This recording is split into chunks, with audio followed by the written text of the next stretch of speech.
1 ദിനവൃത്താന്തം 20-ാം അധ്യായം. റബ്ബ പിടിച്ചടക്കുന്നു. രാജാക്കന്മാർ യുദ്ധത്തിന് പോകാറുള്ള വസന്തകാലം സമാഗതമായപ്പോൾ യോവാബ് സൈന്യസമേതം അമ്മോന്യരെ ആക്രമിച്ച് റബ്ബ ഉപരോധിച്ചു. ദാവീദ് ജെറുസലേമിൽ തന്നെ താമസിച്ചു. യോവാബ് റബ്ബയെ ആക്രമിച്ചു നശിപ്പിച്ചു. ദാവീദ് അവരുടെ രാജാവിൻ്റെ കിരീടം എടുത്തു. 1 താലന്ത് സ്വർണം കൊണ്ടാണ് അത് നിർമ്മിച്ചിരുന്നത്. അതിൽ വിലയേറിയ ഒരു രത്നവും പതിച്ചിട്ടുണ്ടായിരുന്നു. അവൻ അത് തൻ്റെ ശിരസിലണിഞ്ഞു.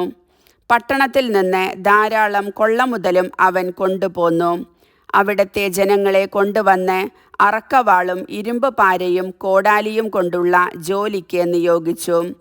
അമ്മോന്യരുടെ എല്ലാ പട്ടണങ്ങളോടും അവൻ ഇങ്ങനെ ചെയ്തു. അനന്തരം ദാവീദും സകല ജനവും ജെറുസലേമിലേക്ക് മടങ്ങിപ്പോന്നു. പിന്നീട് ഫിലിസ്ത്യർക്കെതിരെ ഗേസറിൽ യുദ്ധം ആരംഭിച്ചു. ആ യുദ്ധത്തിൽ ഹുഷാത്യനായ സിബക്കായി മല്ലന്മാരുടെ സന്തതികളിൽ ഒരാളായ സിപ്പായിയെ വധിച്ചു. അതോടെ ഫിലിസ്ത്യർ കീഴടങ്ങി.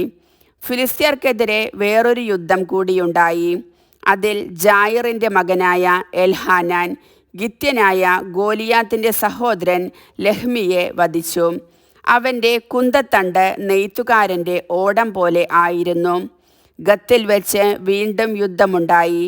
അവിടെ ദീർഘകായനും കൈക്കും കാലിനും 6 വീതം 24 വിരൽ ഉള്ളവനുമായ ഒരുവനുണ്ടായിരുന്നു.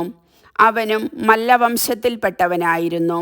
അവൻ ഇസ്രായേലിനെ അധിക്ഷേപിച്ചപ്പോൾ ദാവീദിൻ്റെ സഹോദരനും ഷിമെയ്യായുടെ പുത്രനുമായ ജോനാഥാൻ അവനെ കൊന്നു.